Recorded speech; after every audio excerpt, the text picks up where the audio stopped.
What's up, everyone? It's Triamite. It's November 21st, 2013, and I want to talk to you about some amazing footage that came across my Facebook page for me to look at, and it is absolutely the most awesome footage I've ever seen. It's absolutely amazing. There's no other way for me to say it. I look at footage like this all the time to analyze it for people and give them my opinion on it, and when I'm looking at this footage, it meets all of my criteria to be a legitimate video in my eyes. I firmly believe when we capture UFOs on video, the reason why they're so distorted and fuzzy and never clear image is because of the technology that's being used within the craft.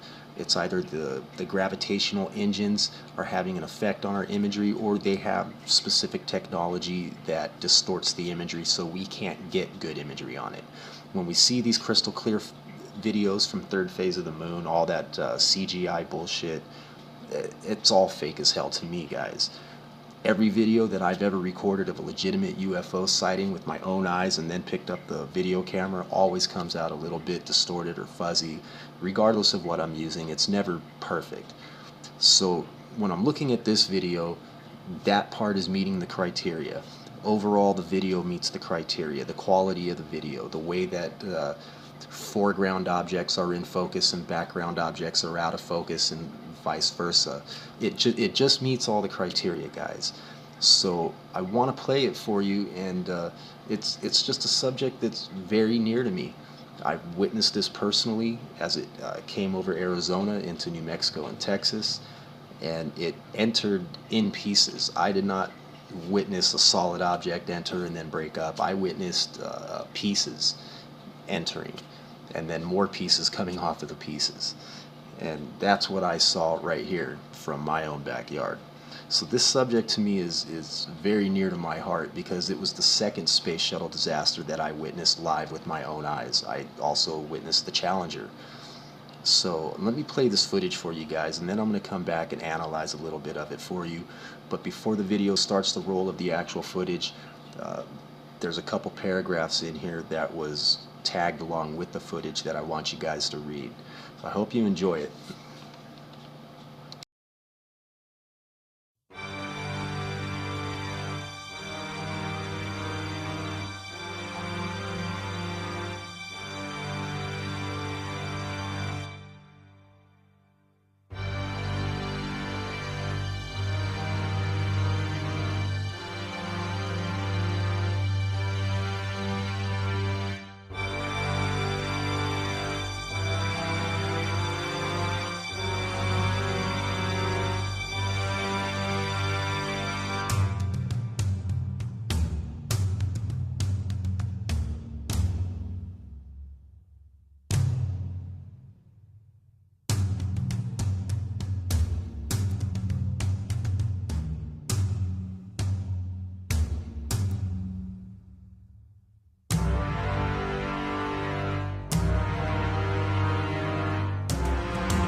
So what we're looking at right here is a piece that was released a while back, and it was apparently supposed to be a recording of the cockpit as they were prepping for re-entry and during re-entry, and we hear a conversation going on.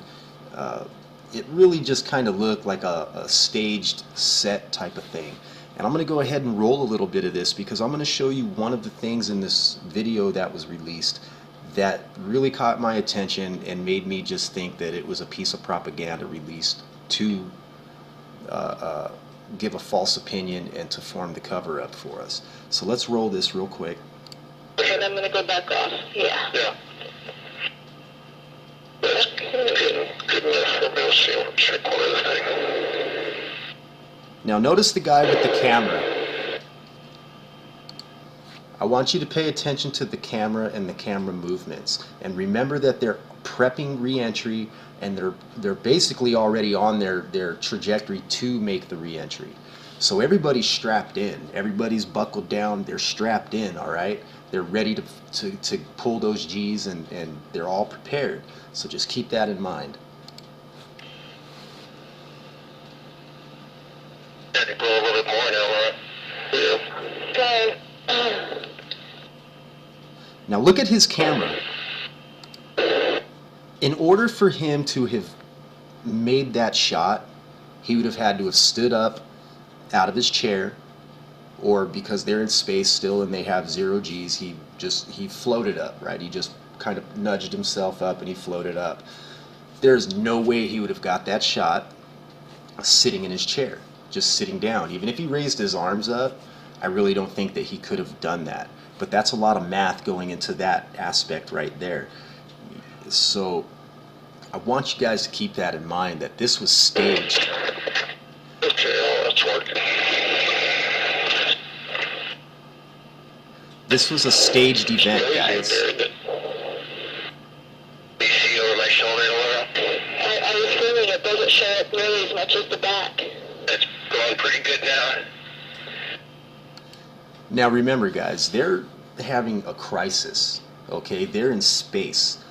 This shuttle is their only means of survival and their only way to get home, okay? So as I stated before, they're already on their trajectory to make re-entry into Earth's atmosphere.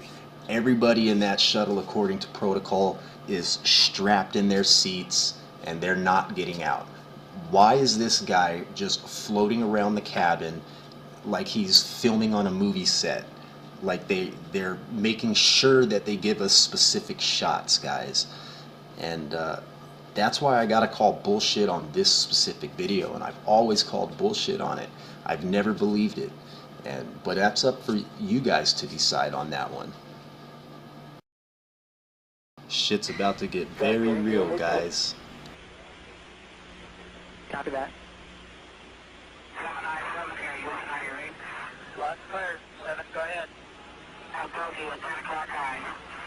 This is Houston. Say again, 7. So we have a bogey at 10 o'clock high. So right here they're calling out a bogey at 10 o'clock high to mission control. So let's just pay attention now. We have an unidentified flying object. All its eyes that appears to be tumbling. It just seems to be tagging along with us.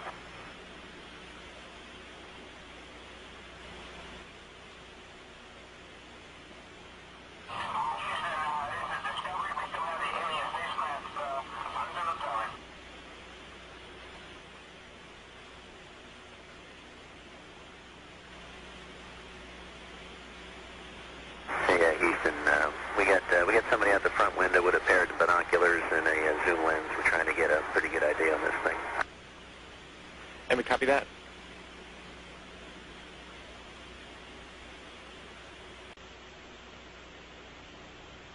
Okay, I don't know if you guys are still tracking it with the camera. Now right here, they were trying to focus their camera in on the space station, so when they swung it over to the object, it would be in focus with no fumbling around, and the transmission cut. Now we have mission control coming on, talking about they're losing this, they're losing all these different telemetries, and it wasn't all at once. They didn't lose all telemetry all at once. It didn't just explode in one big bang. There was multiple explosions throughout the ship because things were failing seconds apart from each other. And when we get when we're getting telemetry, we can tell down to the nanosecond what happened, right up until the point where the image until where the telemetry stops. So let's listen to everything that's being said here, and I want you to really pay attention to this video, guys, because this is the type of video that I'm talking about that meets all my criteria to tell me that this is a 100% legitimate video. Flight Max. Go. We just lost tire pressure on left outboard and left inboard, both tires. FYI, I've just lost 4 separate temperature transducers on the left side of the vehicle, hydraulic return temperatures. 4 high return temps? To the left outboard and left inboard elevons. Okay, is there anything common to them, DSC or MDM or anything? I mean, you're telling me you lost them all at exactly the same time? No, not exactly. They were within probably 4 or 5 seconds of each other. Okay, where are those? Where is that instrumentation located? They're all 4 of them are located in the aft part of the left wing, right in front of the elevon actuators. And there is no commonality. No commonality. And there's no commonality between all these tire pressure instrumentations and the hydraulic return instrumentations? No, sir, there's not. We've also lost the nose gear down talkback and the right main gear down talkback. Nose gear and right main gear down talkbacks? Yes, sir. And flight ecom? Ecom. I've got 4 temperature sensors on the bottom line data that are all scale low. Columbia. So here's where I start to have a problem with some of this video, guys, because I'm going to show you a picture right here. This is STS107 on takeoff for that mission. Now we're looking at the left side of the shuttle, and if you pay attention, you look where it says United States and we see the flag. We see the United States flag, and then we see United States. Now after United States, we do not see anything. It's just blank white. There's no logo there, no nothing. In the video, we have a NASA logo there. Now you're going to ask me, how do you know you're looking at the right part of the craft? Well, I'm going to show you right now. In this picture, we have the flag and then United States. On the takeoff picture, we have the flag, we have United States. How do I know that that matches the left side of the craft? Because on the right side of the craft, as seen in this picture on a previous landing, we have United States, then we have the flag. It's reversed, guys. So I know for a fact that we're looking at the left side of a shuttlecraft. And I know for a fact that the flag on the left side of the shuttlecraft indicates to me that what we're seeing on the left side of our screen is going towards the front of the craft, and the right side of the screen would be the back of the craft. Either way that we look at it, I can find no NASA logo on STS107 in any of the official photos. Is that a deal breaker? Not really, but it is something to think about, guys. It's something to really, really think about when we're looking at this footage. As real and as convincing as it looks, we have to keep this into consideration.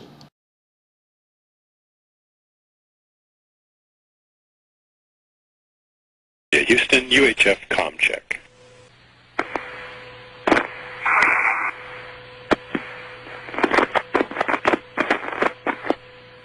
Columbia, Houston, UHF comm check.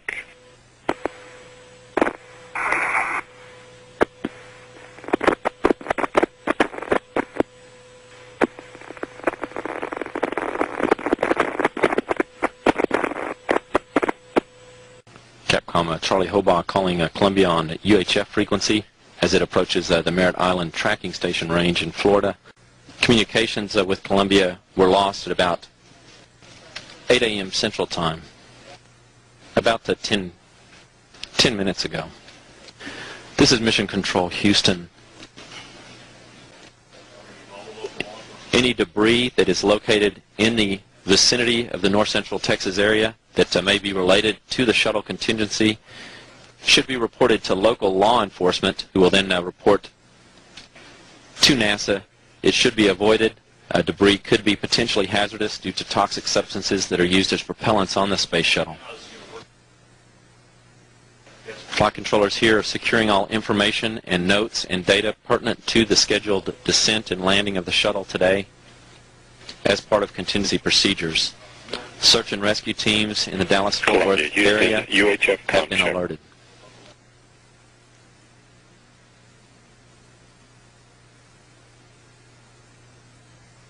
Again, any debris that is located in the north central Texas vicinity that may be related to the space shuttle contingency should be reported to local law enforcement authorities and should be avoided